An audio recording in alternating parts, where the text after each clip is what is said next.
Vous êtes obligé de foutre le camp. Et moi, je ne suis plus militant RHDP. Je ne suis plus militant RHDP et je ne regrette pas. Je ne regrette pas parce que c'est un parti qui ne m'a rien apporté. C'est un parti où on promet, on parle, mais on ne réalise pas. C'est de ça qu'il s'agit. Et un parti aussi où il n'y a pas de solidarité. J'arrive à une conclusion selon laquelle, si Alassane Ouattara s'amuse aujourd'hui pour dire qu'il n'est plus candidat à la présidentielle, là, ce parti-là va tomber. Parce que c'est un parti où la base n'est pas solide. C'est le sommet qui est solide, mais la base n'est pas solide. Pourquoi aujourd'hui, dans le parti, il n'y a pas de cotisation pour les militants? Mais parce que les militants ne travaillent pas. C'est les cadres entre eux qui prennent des cotisations. Il faut que la base soit forte. C'était ce combat-là que le RHDP devrait mener. Le président Alassane Ouattara devait dégager des fonds pour aider les jeunes du parti à entreprendre. On sait tous qu'on ne peut pas rentrer dans la fonction publique. D'ailleurs même, je ne sais même pas pourquoi je parle de ça, mais ce n'est plus à mon niveau. Moi, mais je ne suis plus dans ça. Donc, si le président veut, faut pas, il va donner quelque chose à ses militants. Ça, c'est entre eux. Moi, je ne suis plus dedans. Depuis le lundi, j'ai déjà annoncé que moi, je ne suis plus dans cette affaire d'Alassane Ouattara là. On dit qu'on t'a reçu au palais. Donc, tu n'as rien eu. Oui, je n'ai rien eu. On m'a fait des promesses. Et comme une promesse est une dette, je me devrais de rappeler à ceux qui m'ont promis qu'ils n'ont rien réalisé pour moi. Parce que de décembre à mai, c'est écoulé au moins 5 mois. Moi, je suis un père de famille. Je ne peux pas rester dans une affaire, c'est quelle promesse même qui prend 5 mois alors que les gens sont au pouvoir. Mais un parti même qui est au pouvoir là, si on ne peut pas m'aider là, c'est pas après 5 mois ou 6 mois qu'on va m'aider. On dit qu'il y a des gens qui sont dans le parti depuis les années 92, même avec le RDR. Ça a quoi avoir moi mon problème? Que vous soyez dans le parti depuis 1992 ou depuis 1995, ça a quoi avoir avec moi qui suis en train de demander peut-être un travail? On n'est même pas liés. Toi, tu es dans le parti, ça fait des années, et puis tu ne travailles pas, mais tu es habitué. Moi, je suis arrivé là, j'ai posé un problème. Et ça, c'est un cas social.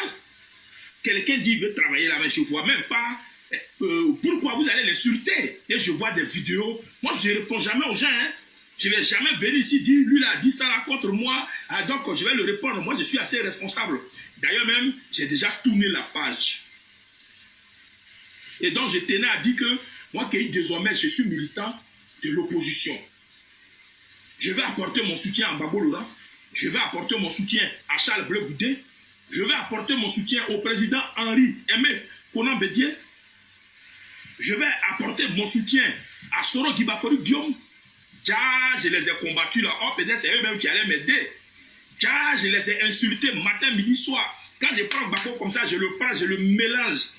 Quand je prends Bédié même, je le mélange.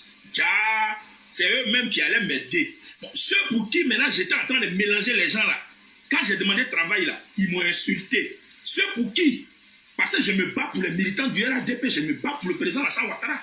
Je me suis battu pour la Côte d'Ivoire. Normalement, cette Côte d'Ivoire, ces militants, ces cadres de ce parti-là devaient être reconnaissants envers moi. Quand moi j'ai pris la parole à partir des années, à partir de 2020 là, et j'ai commencé à traquer les opposants à travers mes interventions. Quand il prend la parole comme ça, et il y a des opposants même qui insultaient Alassane Ouattara, beaucoup ont jeté l'éponge. C'est à cause de moi. Et quand j'ai pris la parole, moi, il y a plusieurs camarades que je voudrais saluer.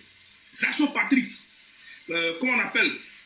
Mon petit frère B69, Touré Boubacar, que j'ai croisé dedans, qui encore, Fraternité Charlie Packer, qui encore, oui, le grand frère Nieba Isaac, tous ces cyberactivistes que j'ai croisés là. Mais quand moi je me suis ajouté à ça là, toi là dehors là-bas, Chio là, quand elle est contente même, elle aboie bêtement là. Allez dehors. Où tu dois aboyer là, tu n'aboies pas. Donc quand je défends, quand... Whisky, il ne faut pas aboyer, je suis en train de faire vidéo. Ils sont mes gardiens. Quand tu n'as pas l'argent pour payer gardien, là, il faut prendre chien. Lui, si tu as fini de manger, tu lui donnes seulement, lui, son problème est réglé. Whisky. Alors donc, je voudrais dire à tous ceux qui regardent mon direct là, que vraiment, j'ai eu tort d'avoir combattu Gbagbo Laurent. J'ai eu tort. Même si Gbagbo n'avait pas pu m'aider, peut-être si je lui donne une chance, mais il va faire plus mieux que ceux que moi j'ai aidés. Moi j'ai insulté les gens à cause de Alassane Ouattara. J'ai traîné l'opposition dans la boue à cause du RHDP. Quand j'ai fait mes vidéos comme ça, puis je commence. Quand je lance le président Alassane Ouattara, bon, même mes camarades, même mes anciens camarades m'appellent le c'est comment? Bon, tu parles. Voilà, bonjour à tous. Aujourd'hui, nous sommes donc le 25 mai 2022. Je reviens une seconde fois sur la vidéo de ce jeune frère-là, qui est à Abidjan, et qui s'appelle Keyi Côte d'Ivoire. Voilà, c'est son nom sur Internet. C'est quelqu'un qui, pour moi, a un don d'humoriste. Et quand je le dis, pour ne pas oublier, très rapidement, je vais situer les choses. Je l'encourage à prendre connaissance de mes vidéos, ou ceux qui le connaissent, transmettez-lui mes vidéos. Et il se trouve que il y a des personnes comme ça, ou des personnalités que je connais, hein, ou qui me connaissent, parce qu'on s'est rencontrés, on a eu l'occasion d'échanger tranquillement. Alors, donc je l'encourage à aller voir ces personnes-là, pour qu'ils puissent l'aider à monter sur scène, pour faire un one-man show. Parce que là, il va regagner sa dignité, et il va gagner de l'argent à la sueur de son front. Vous voyez, alors, deux personnes à qui je pense là spécialement. D'abord à l'humoriste le Magnifique. Voilà, il est très connu en Côte d'Ivoire, c'est une des superstars des humoristes en Côte d'Ivoire. Donc il va le voir et puis il montre ma vidéo et il dit, ce grand frère là, il est à Paris et il dit que tu t'es rencontré déjà avec lui et que par conséquent, il faut que je vienne te voir pour que tu m'aides pour monter sur scène, faire du one-man show comme vous là. Voilà. Ça c'est le premier point. Deuxième point, une autre personne que je connais même encore mieux que le Magnifique, c'est Robert Brazza. Voilà, Robert Brazza, c'est un homme de médias, un animateur de télévision et de radio, et qui a vécu longtemps ici en France, et puis qui est rentré en Afrique et qui travaille sur Canal Plus Afrique ou je sais pas quoi. Bon. Donc, pareil, il prend ma vidéo, et puis il lui montre, et il dit voilà, c'est un grand frère qui est à Paris, et qui dit de venir vous voir, de venir te voir, pour m'aider à ce que je puisse monter sur scène. Voilà, parce que c'est très très important pour le libérer, ce garçon. Parce qu'il est perdu. Il est dans une frustration monstre. Pourquoi? Mais parce que longtemps, il a soutenu le RHDP. Longtemps, il a soutenu le président Alassane Ouattara. Et puis là, il s'est trouvé dans une situation complètement désespérée. Hein. Il ne sait plus, j'allais dire, à quel sens vouer. Et qu'est-ce qu'il a décidé maintenant depuis, je crois, le 19 mai dernier. Il a tenu une conférence de presse, dit-il, où il dit qu'il n'est plus dans le RHDP et qu'il n'est plus le président de l'association des gens qui défendent le pouvoir ou le régime de M. Alassane Ouattara. Vous voyez, c'est incroyable. Et alors, vous voyez, qu'est-ce que ça m'inspire là? C'est-à-dire que je dis, regardez le niveau en Côte d'Ivoire, le niveau.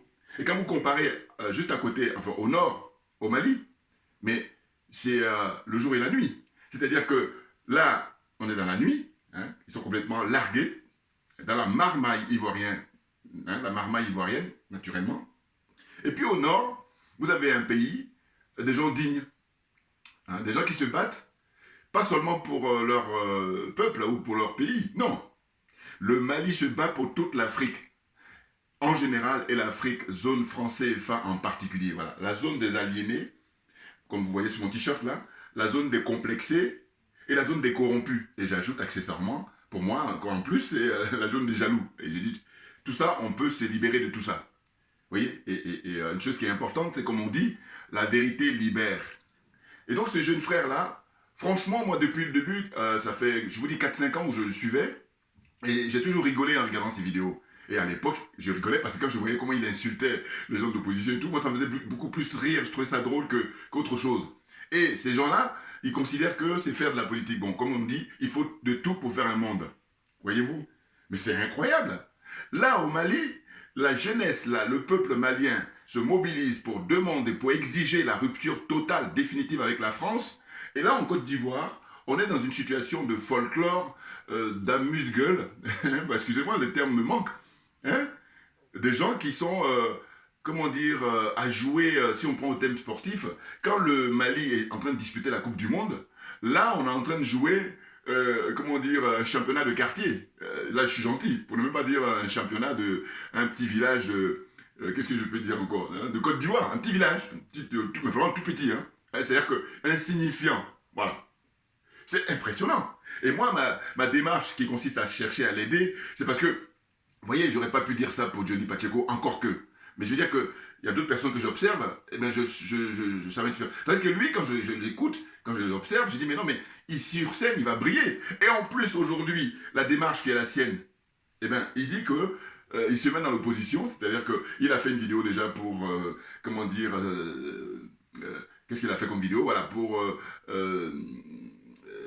s'excuser, voilà, c'est ça, auprès du président Henri Konan Bédié. Et puis, il a fait une autre vidéo pour s'excuser auprès de Guillaume Soro. Et là, il y est allé, hein, où il dit, voilà, j'étais jaloux, et c'est pour ça que je t'attaque. Écoutez, si vous rigolez pas, moi, je sais pas qu'est-ce qu'il faut faire. Hein. Parce qu'il dit ouvertement, hein. Alors, il a ce mérite-là, au moins, parce qu'il y a des gens qui sont jaloux, mais qui ne le disent pas.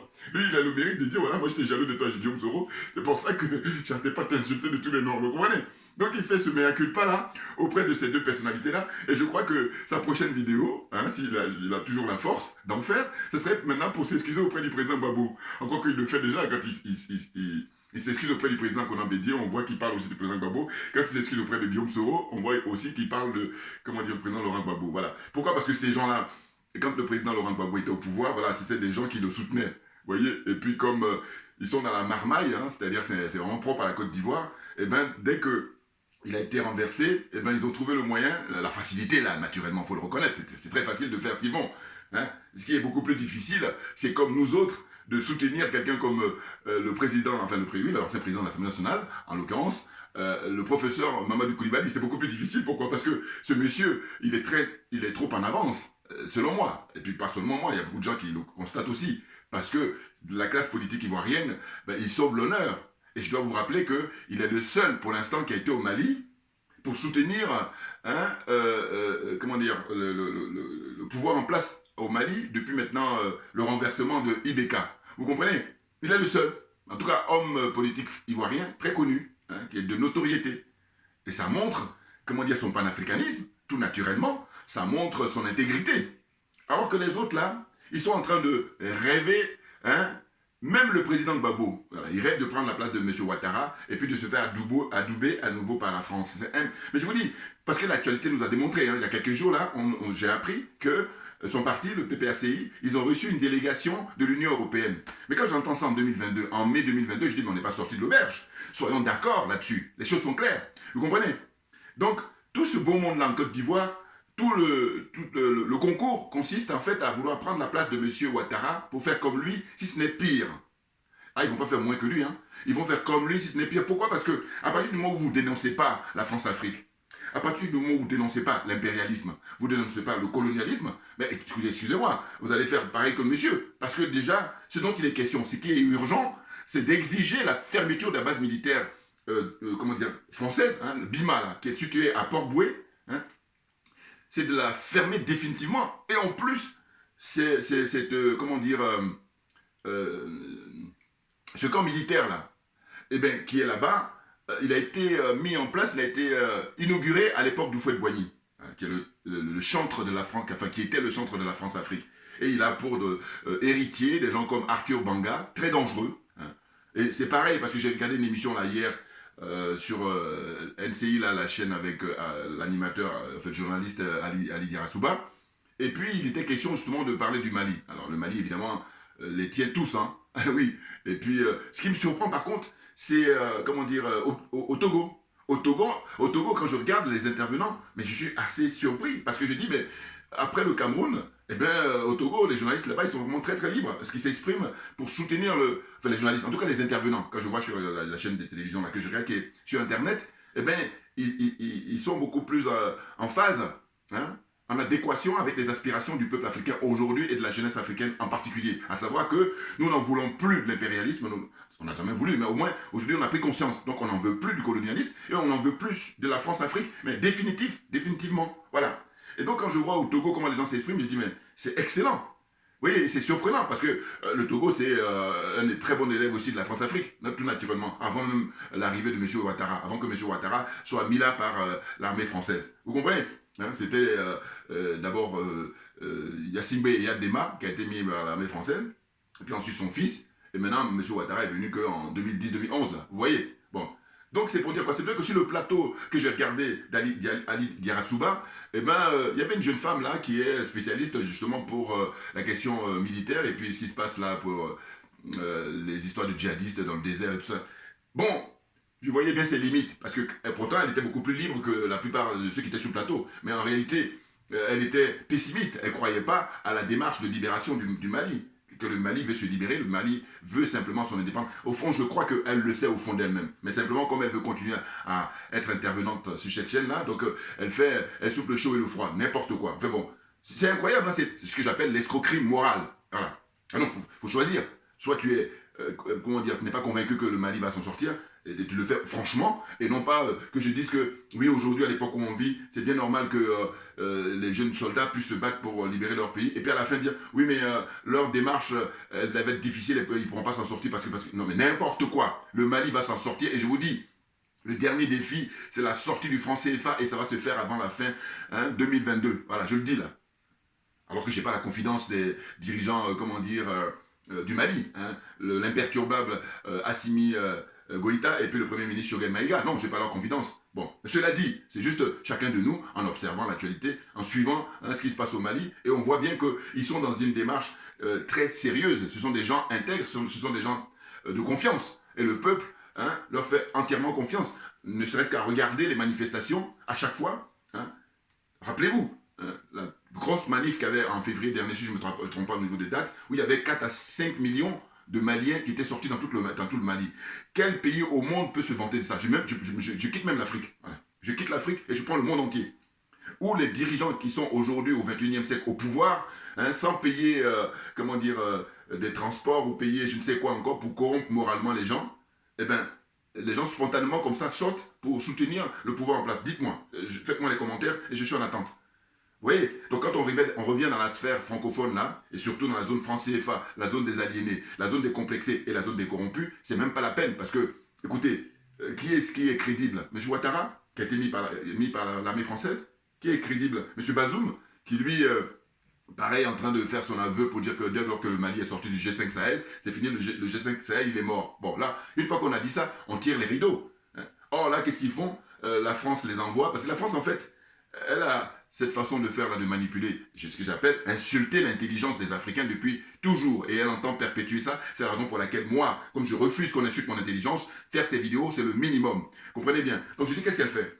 Elle, en plein jour, elle va dire, bon, je condamne le Mali, c'est la junte, elle va les insulter de tous les noms. Vous voyez?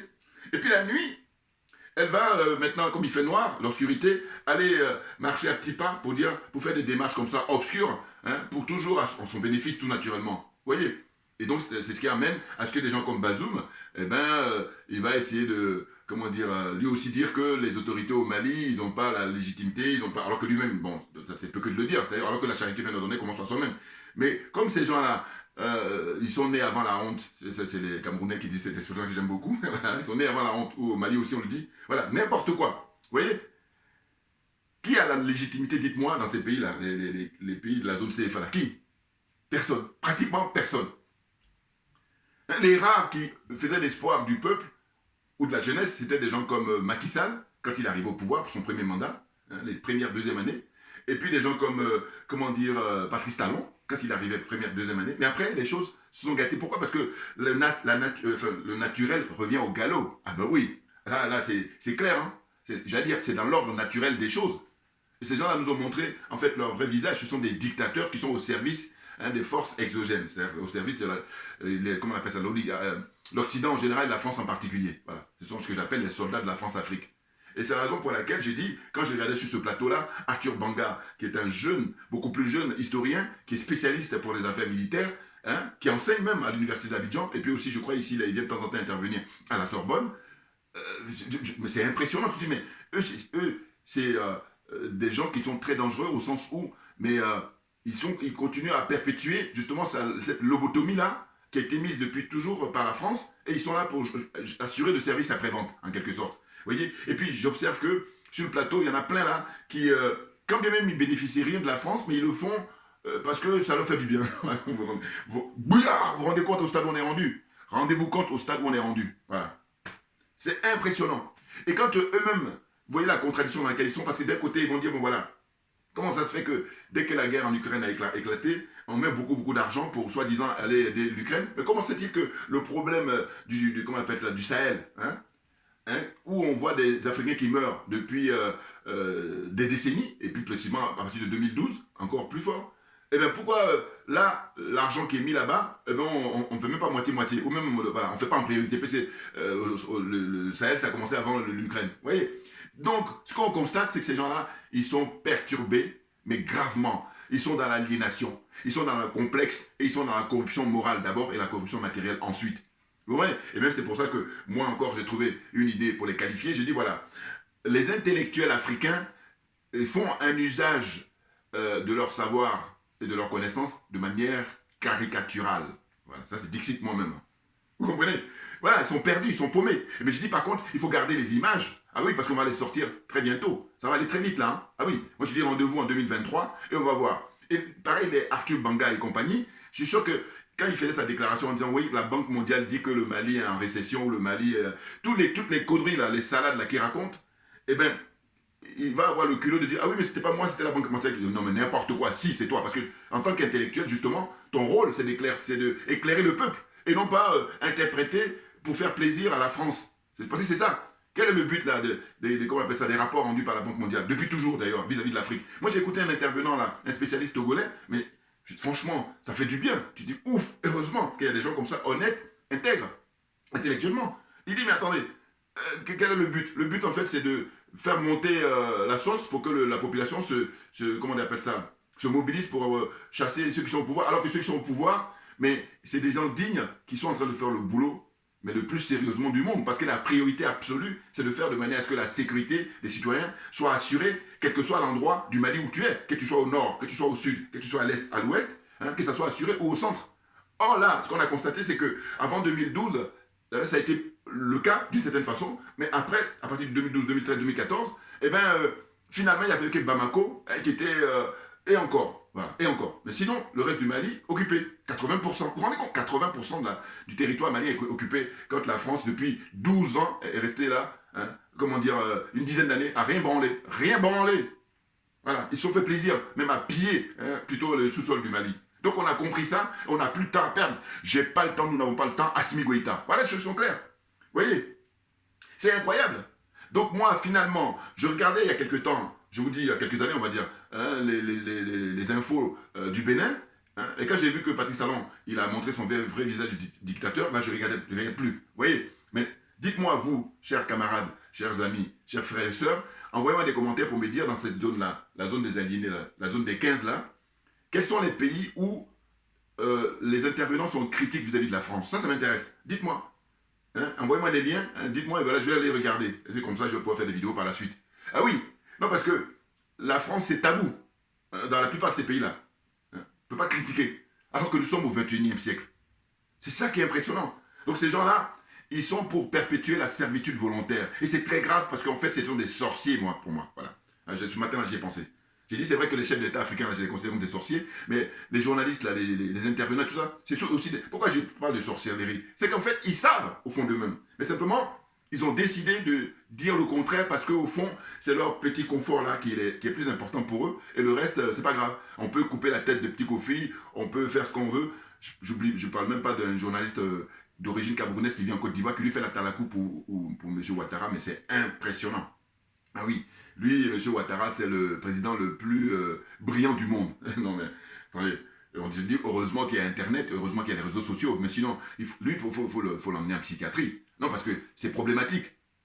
En plus, eux tous, hein, pratiquement eux tous, je vous dis, si par exemple, là on est au mois de mai, au mois de juin, M. Ouattara est renversé, vous allez voir que ils vont changer comme on change de chemise, ou comme on change de t-shirt. Et ça me paraît évident. Eux tous, pratiquement, il n'y en a même pas un qui va dire non, moi je vais résister. Même Ali Diarasouba lui-même. Voilà. Pour vous dire quoi? Pour vous dire qu'en fin de compte, on est dans une situation où c'est des escrocs, hein, tout simplement. Puis des gens qui sont trop légers. Ils ont fait des années d'études, et puis au final, c'est juste pour pouvoir avoir son confort de vie, c'est-à-dire qu'un petit château, une petite villa, une petite grosse bagnole, hein, voilà, et puis n'importe quoi. Trop léger, c'est clair pour moi. Vous voyez? Donc, ce jeune frère-là, qui est dans l'humour, bon, je dirais que, comme maintenant il a décidé de faire dans la réconciliation, bon, mais moi comme ça, parce que je me veux généreux, hein, c'est pas si je me veux, je le suis naturellement, eh ben, M. Ouattara, qui n'a même pas daigné lui donner quelques sous, parce qu'il a soutenu. Bon, ils l'ont pas donné parce qu'ils trouvent que c'est un rigolo. Il faut juste lui mettre le nez. Et moi, quand je dis je conseille d'aller monter sur scène, c'est sérieux, hein, ce que je dis là. Bon, s'il le fait, je dirais tant mieux. Mais s'il ne le fait pas, ce serait dommage, parce qu'il a une vocation là qui rate. Et puis, il y a une chose qu'il faut savoir, c'est qu'en fait, j'ai regardé un petit peu son parcours scolaire, par exemple. Mais il a été bon élève, et il a fait un bon parcours. Mais oui. Et donc, tu te dis, bon, qu'est-ce qui s'est passé dans sa tête pour que... Bon, il n'est pas le seul, hein, je crois qu'il y en a beaucoup comme ça, qui à un moment donné, comme ils sont désœuvrés, ils sont perdus, eh bien, ils croient qu'en allant soutenir les hommes politiques de cette façon-là, pour insulter les autres en face, eh bien, ça va permettre d'avoir de l'argent facile. Ça, c'est pourtant... par contre, c'est de l'argent facile. Hein. Ah oui, parce que tu es assis chez toi dans ton salon, et puis tu passes ton temps à insulter l'autre en face, et après, le lendemain, tu vas voir... tu dis, tu as vu comment je l'ai insulté, donc donne-moi de l'argent. Mais n'importe quoi, les gens ont compris ça. Mais... dans son histoire, je la compare toujours avec Johnny Pacheco. C'est terrible. Pourquoi? Parce que Johnny Pacheco, lui, par contre, il a passé tout son temps à insulter Alassane Ouattara. Et au final, c'est lui qui a réussi à tirer son épingle du jeu. Contrairement à lui qui n'a jamais insulté Ouattara. Enfin, a priori, je pense, sauf si j'ai pas pu avoir des images d'archives. Vous voyez? Eh bien, ce qui est sûr, c'est que lui, il a plutôt passé son temps à insulter M. Gbagbo, alors qu'il était avec lui auparavant, à insulter M. Harry Konan Bédié, à insulter Guillaume Soro et tout ça. Bon. C'est dingue. Et là, il voit qu'il n'a rien, les années passent et tout, et puis il prend de l'âge, parce qu'il est de la génération, visiblement, de Guillaume Soro, voilà, c'est ce qu'il dit. Et bon, je vous encourage à regarder, hein, les autres, si vous avez le temps, ceux qui ont le temps. Mais moi, je sais que quand je regarde, c'est plutôt pour rigoler, voilà, ça me fait rire. Voilà, c'est pathétique, voilà. Et donc, c'est plutôt une démarche fraternelle de ma part, quand bien même je ne le connais pas, ce garçon-là. Mais bon, je regarde comme ça, et puis je me dis, mais c'est malheureux. Eh oui, non mais la Côte d'Ivoire, vous vous rendez compte? Les militaires français, c'est en Côte d'Ivoire que tout est, comment dire, préparé. Ils s'entraînent pour aller déstabiliser les autres pays africains en général et le Mali en particulier. Et là, le débat qui doit être porté là-dessus, eh bien non. Ils sont là en train de parler de comment on va faire pour essayer de séduire la France à nouveau, l'Union européenne, et puis patati et patati, etc., etc. Voilà. Le niveau, je vous ai dit, dès le début de ma vidéo, je dis, regardez le niveau. Alors on est complètement au ras des pâquerettes. Quand là-bas, on est dans l'excellence au Mali. On est dans l'excellence parce que, vous vous rendez compte, en train de libérer, pas seulement le Mali, le peuple malien, mais libérer toute l'Afrique, la zone francophone. Mais c'est énorme, historiquement. Mais il y a de quoi. Donc, je vous disais dans ma vidéo précédente que tapis rouge pour le président, l'imperturbable Assimi Goïta et son premier ministre, tapis rouge de Paris à Bamako. Très clairement. Ah oui, et les autres ils se jalousent parce qu'en fait en apparence quand ils viennent gueuler comme ça ils font le malin, les bazooms et compagnie là, mais dans le privé, mais ils sont dans une frustration monstre parce qu'ils se rendent compte que ces jeunes là qui sont beaucoup plus jeunes, qui peuvent même être très souvent leurs enfants, pas peut-être Shogun Maïga qui lui est un ancien, mais les jeunes soldats là, les 5 colonels, mais pour eux par rapport à eux c'est des gamins, ils ont tous pratiquement, ça tourne autour de 38, 39, 40 ans, bon, vous voyez, oh là en face, Alassane Ouattara c'est leur grand-père. Tout naturellement, pour ne même pas dire arrière-grand-père. Vous voyez, mes verres, suivez mon regard. N'importe quoi. C'est impressionnant. Et ces gens-là, ils sont à côté de la plaque, ils sont à la masse, et puis ils sont là en disant, tant que je suis vivant, voire même que quand même je ne serai pas vivant, ceux qui sont mes héritiers, ils vont prendre la place et puis perpétuer l'esclavage. Voilà. Toi, en tant que noir, je vais faire le sale boulot pour le blanc pour que tu restes esclave jusqu'à la fin de tes jours. Est-ce que ça a du sens? Voilà. Je vais m'arrêter là aujourd'hui, et puis j'aurai l'occasion de revenir tout naturellement pour les prochaines heures ou prochains jours. Hein, parce qu'on a du boulot là. Voilà. Mais en tous les cas, on est déterminé, on est très motivé parce que c'est nous qui avons raison. On lâche rien et vive le Mali, hein, vive le peuple malien qui est très courageux, qui est très, mais très respectable, c'est clair. Merci à vous tous pour votre attention et à très bientôt. Je n'oublierai pas de partager mes vidéos au maximum. Vous me retrouvez sur YouTube, sur Facebook, sur VK et sur, les autres réseaux. Voilà. Djoubian, c'est mon nom sur les réseaux sociaux. Et puis, je me veux être spécialiste de la France accessoirement. Et puis, un panafricain très convaincu. Merci beaucoup et à bientôt. Merci bien.